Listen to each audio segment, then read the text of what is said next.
اتنی پیاری دعا حج کرنے والے کے لیے حضور نے دعا کی، یا اللہ حج کرنے والے کی، حاجی کی یا اللہ بخشش فرما۔ اس سے اگلی بات، جو غریب نہیں جا سکتے، حضور کے جو غلام، جو محتاج ہے، جو مسکین ہے، جو غریب ہے، جو نہیں جا سکتے، جن کے پاس زیادہ راہ نہیں ہے، ان کو بھی حضور نے اپنی دعاؤں سے محروم نہیں رکھا۔ پہلی دعا تو حضور نے یہ فرمائی، یا اللہ حاجی کی بخشش فرما۔ دوسری دعا، یا اللہ حاجی جس کے لیے بخشش کی دعا کرے اس کی بھی بخشش فرما۔ اگر آپ بلند آواز سے کہیں سبحان اللہ۔ حاجی تو چلا گیا ہے، اللہ نے اس کو مال و دولت عطا فرمائی تھی، حج کر آیا ہے۔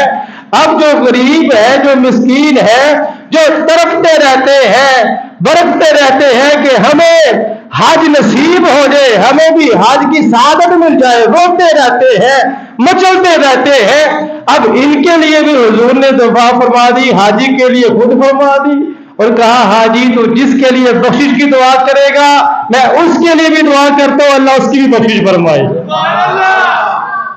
سبحان اللہ۔ سب سے اولا والا، سب سے والا والا، خلق سے اولیاء، اولیاء سے رسول، سب رسولوں سے اعلیٰ، کون دیتا ہے دینے کو منہ چاہیے، دینے والا ہے سچا۔ تو جن کو حج کا اس وقت پیام آ چکا ہے وہ خوشیاں منا رہے ہیں، وہ تیاریاں کر رہے ہیں، حج کے قافلے روانہ ہو رہے ہیں۔ میرے بھائیوں میں دعا کرتا ہوں کہ ایک قافلہ ہمارا بھی روانہ ہو جائے، ہم پر بھی ایسا وقت آئے کہ ہم بھی صفا اور مروہ کی سعی کرتے ہو، ہم بھی وہاں پر حاضر ہو، خانہ کعبہ میں نمازیں پڑھنا ہمیں نصیب ہو جائے اور حجر اسود کو بوسہ دینا ہم سب کو نصیب ہو جائے۔ ہم بھی دعا کرتے ہیں یا اللہ ایک وقت ایسا آئے جس طرح آج حاجی احرام باندھ کے جا رہے ہیں، ہم بھی ایک دن احرام باندھ کے مکے اور مدینے جائیں گے، سرکار کے در کی حاضری۔ اس آس میں جیتا ہوں کہہ دے کوئی یہ آ کر۔ جو عاشق ہوتا ہے، جس کو مکے اور مدینے سے پیار ہے اور اس کی زندگی کا خلاصہ یہی ہے، وہ کیا کہتا ہے، اس آس پہ جیتا ہوں کہہ دے کوئی یہ آ کر، چل تجھ کو مدینے میں سرکار بلاتے ہیں۔ محبوب کی محفل کو محبوب سجاتے ہیں، آتے ہیں وہی جن کو سرکار بلاتے ہیں۔ اس آس پہ جیتا ہوں کہہ دے کوئی یہ آ کر، چل بھی اٹھ، کوئی بات نہیں، کچھ نہیں ہے تو اٹھ جا، حضور نے تجھے مدینے میں بلا لیا۔ اس آس پہ جیتا ہوں کہہ دے کوئی یہ آ کر، چل تجھ کو مدینے میں سرکار بلاتے ہیں۔ تو حاجی تو جا رہے ہیں، پنجابی کا شاعر کہتے ہیں حاجی مدینے چلے میرا کوئی وس نہ چلے۔ جو عشق والے لوگ ہیں، جو شوق والے لوگ ہیں، جو ذوق والے لوگ ہیں، وہ تڑپتے ہیں، روتے ہیں، دعائیں کرتے ہیں کہ یا اللہ ہمیں بھی حج کی سعادت مل جائے۔ تو حاجی جب جاتے ہیں تو عاشقوں کا کیا حال ہوتا ہے، وہ کہتے ہیں حاجی مدینے چلے میرا کوئی وس نہ چلے، سونے گل نہ لا لے میں او گنہاریاں، شالا او دن بھی آوے سورا سن کول بلاوے، شالا او دن بھی آوے سورا سن کول بلاوے، رل مل کے ویکھن روزہ اے سیاں ساریاں۔ سب کوئی اللہ پاک یہ سعادت عطا فرمائے، حج کرے، عمرے کرے، یہ ایسی خوبصورت عبادت ہے حج۔ یہ اسلام کا ایک عام فریضہ ہے، عام فریضہ ہے۔ جس بندے کے اوپر حج فرض ہو گیا، حج کس پہ فرض ہوتا ہے؟ علماء کہتے ہیں اگر کسی بندے کے پاس اتنا مالدار ہو ہے، اتنے اس کے پاس پیسے ہیں کہ یہاں سے وہ مکے جائے، یہاں سے مکے جانے کے اخراجات، پھر وہاں کے جو اخراجات ہیں وہ سارے اخراجات اس کے پاس ہوں، پھر اپنے گھر والوں کو بھی خرچہ پانی وہ دے سکے، اتنا اگر اس کے پاس پیسہ ہے اور وہ بالغ ہے، سب کچھ ٹھیک ہے، تو ایسے بندے پہ حج کرنا فرض ہے، حج کرنا فرض ہو جائے گا ایسے بندے پہ۔ اب اگر وہ حج نہیں کرتا، نہیں جی میری بیٹیوں کی شادی ہے، میں نے پیسے سنبھال کے رکھنے ہیں، میں نے کاروبار کے لیے پیسے سنبھال کے رکھنے ہیں، تو میرے بھائیو یاد رکھیں یہ فرض کو چھوڑنا بہت بڑا گناہ ہے، بہت بڑا گناہ ہے۔ مولا علی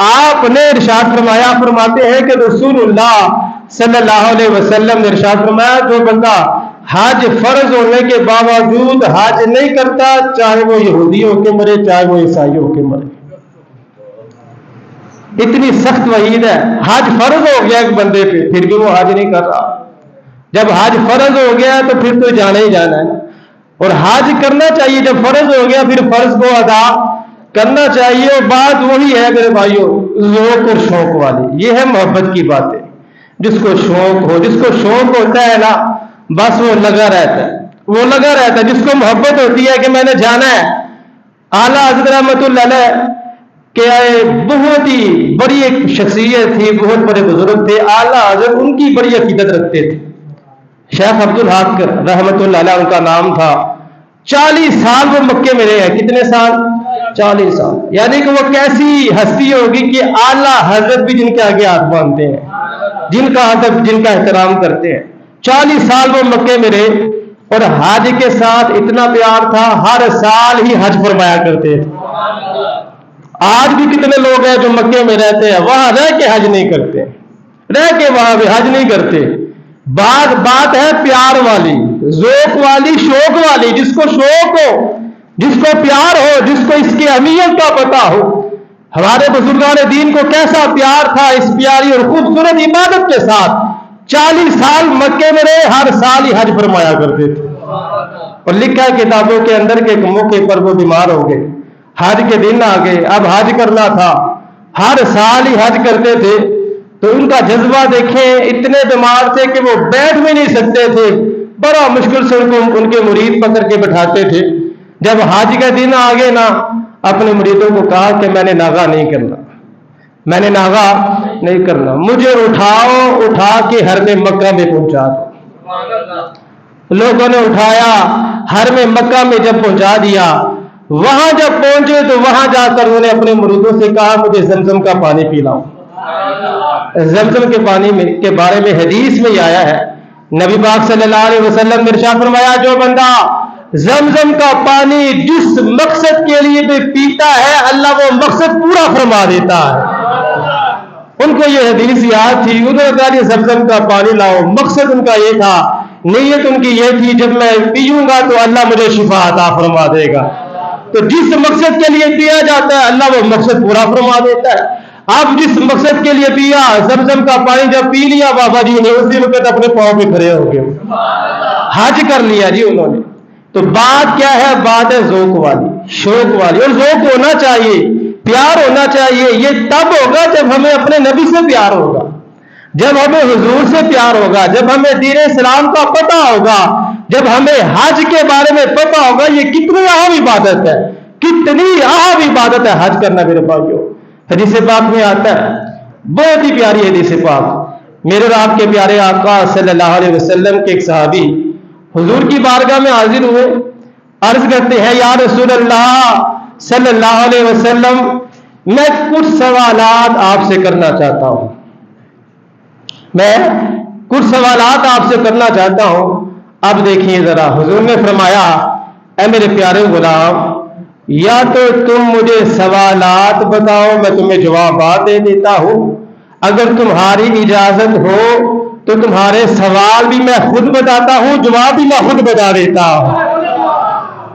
تیری عطا سے خدایا حضور جانتے ہیں، جو ہو چکا اور جو ہوگا حضور جانتے ہیں. تیری عطا سے خدایا حضور جانتے ہیں.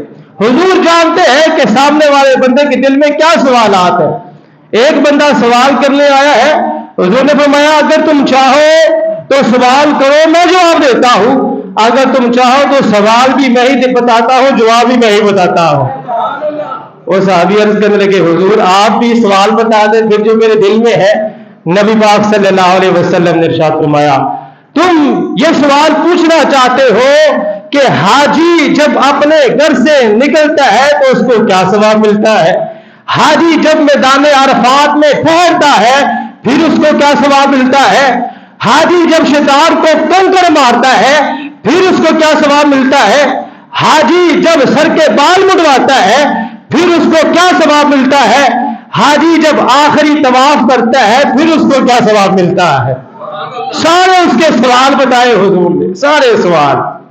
ذرا بلند آواز سے کہے سبحان اللہ. جس کو سمجھ آ رہی ہے وہ زور لگا کر کہے سبحان اللہ. دیکھیں اللہ نے مجھے اور آپ کو کتنی شانوں والے نبی عطا فرمائے، کتنی شانوں والے. سوال ابھی سوالی اپنے زبان پر نہیں آیا، حضور نے سارے سوال بتا دیے. اور سوال بھی ایک سوال ہی تھا، کتنے زیادہ سوال ہے. پھر فرمایا اچھا اب ان کے جواب سنو. رسول اللہ صلی اللہ علیہ وسلم نے ارشاد فرمایا حاجی جب حج کرنے کے لیے اپنے گھر سے سواری پہ نکلتا ہے نا، اللہ پاک ایک ایک قدم کے بدلے میں ایک ایک نیکی عطا فرماتا ہے اور اس کا ایک گناہ مٹا دیتا ہے. اور فرمایا جب حاجی میدان عرفات میں ٹھہرتا ہے اس وقت اللہ پاک آسمان دنیا پر اپنی شان کے مطابق جلوہ فرماتا ہے اور ارشاد فرماتا ہے فرشتوں گواہ ہو جاؤ میں نے اس بندے کے سارے گناہوں کو معاف فرما دیا. اور جب حاجی شیطان کو کنکر مارتا ہے، کیا مارتا ہے جی؟ کنکر مارتا ہے. حضور نے فرمایا اس پر تو اللہ اتنا ثواب عطا فرماتا ہے جس کا حساب ہی کوئی نہیں ہے. اور جب حاجی اپنے بال منڈواتا ہے ایک ایک بال کے بدلے میں قیامت والے دن حاجی کے لیے ایک نور پیدا ہو جائے گا. فرمایا جب سارے کام کرنے کے بعد حاجی آخری طواف کرتا ہے نا پھر تو وہ گناہوں سے ایسے پاک ہو جاتا ہے جیسے آج ہی ماں کے پیٹ سے پیدا ہوا ہے. یہ ہے میرے آپ کے پیارے آقا صلی اللہ علیہ وسلم. سوالی کے سارے سوال خود بتائے، جوابات بھی سارے خود ہی بتا دیے اور حاجی کی شان کو بتایا کہ حج کرنے والے کی کیا شان ہے. حج کرنے والا جو بندہ ہوتا ہے، جو حاجی ہوتا ہے، جس کا حج اللہ قبول فرما لیتا ہے، اس کے بارے حدیث میں آتا ہے میرے بھائیوں 400 اپنے خاندان کے افراد کی قیامت والے دن حاجی سفارش فرمائے گا. کتنے؟ 400 بندوں کی حاجی نے سفارش کرنی ہے اپنے خاندان کی. کو حج کرنا کوئی آسان کام ہے؟ اتنا زبردست، اتنی پیاری یہ فضیلت حج کی ہے کہ 400 بندے جو اس کے خاندان کے ہیں ان کے لیے حاجی شفاعت کرے گا، ان کو جنت میں اپنے ساتھ لے کے جائے گا. اور حج کرنے والے کی جزا جنت ہی ہے، یہ حدیث میں آیا ہے. حج کرنے والے کی جزا جنت ہے. حاجی سے اللہ پیار فرماتا ہے، حج کرنے والے سے رسول اللہ صلی اللہ علیہ وسلم پیار فرماتے ہیں. میرے بھائیوں حج اتنی عظیم عبادت ہے، اب جس کے پاس مال و دولت ہے اس کو چاہیے وہ حج کرے. یہ نہ کہے کہ میرا فلاں کام ہے، میرا فلاں کام ہے، میرا فلاں کام ہے. جب آپ کے پاس مال و دولت ہے اور حج کے دن آگے ہے، حج فرض ہو گئے ہے، اب سارے کام چھوڑ دے اور حج کرنے مدینے پہنچ جائے جی. مکے جائے، مدینے جائے، مزے میں میرے بھائیوں. زندگی میں یہ موقع جو ہے بار بار نہیں آتے، زندگی میں یہ موقع بار بار نہیں ملتے. موقع مل گیا ہے، اللہ نے ہمت طاقت دے دی ہے تو جائے مکے مدینے میں. نبی پاک صلی اللہ علیہ وسلم کے در کی حاضری. حاجیاں نے اٹھ سویرے بہ کے روزے دے میرے، حاجیاں نے اٹھ سویرے بہ کے روزے دے میرے، رو رو کے سونے اگے عرضا سنا رہی. حاجیوں نے تو رو رو کر صبح حضور کے روزے کے سامنے کرنی ہے جی، پھر رو رو کر عرضیں سنانی ہے. کتنا پیارا وہ منظر ہوگا، کتنا سہارا وہ منظر ہوگا. میں دعا کرتا ہوں اللہ پاک ہم سب کو وہ منظر عطا فرمائے. اللہ پاک ہم سب کو مکہ مدینے کی حاضری نصیب فرمائے. اللہ پاک اس وقت جامع مسجد فیضان رضا میں جتنے بھی حضور کے غلام، بچے بھی، بڑے بھی، چھوٹے جتنے موجود ہیں، اللہ پاک سب کو حاجی بنائے گی. سارے حج کرے، اللہ پاک سب کو حج کرنے کی سعادت عطا فرمائے.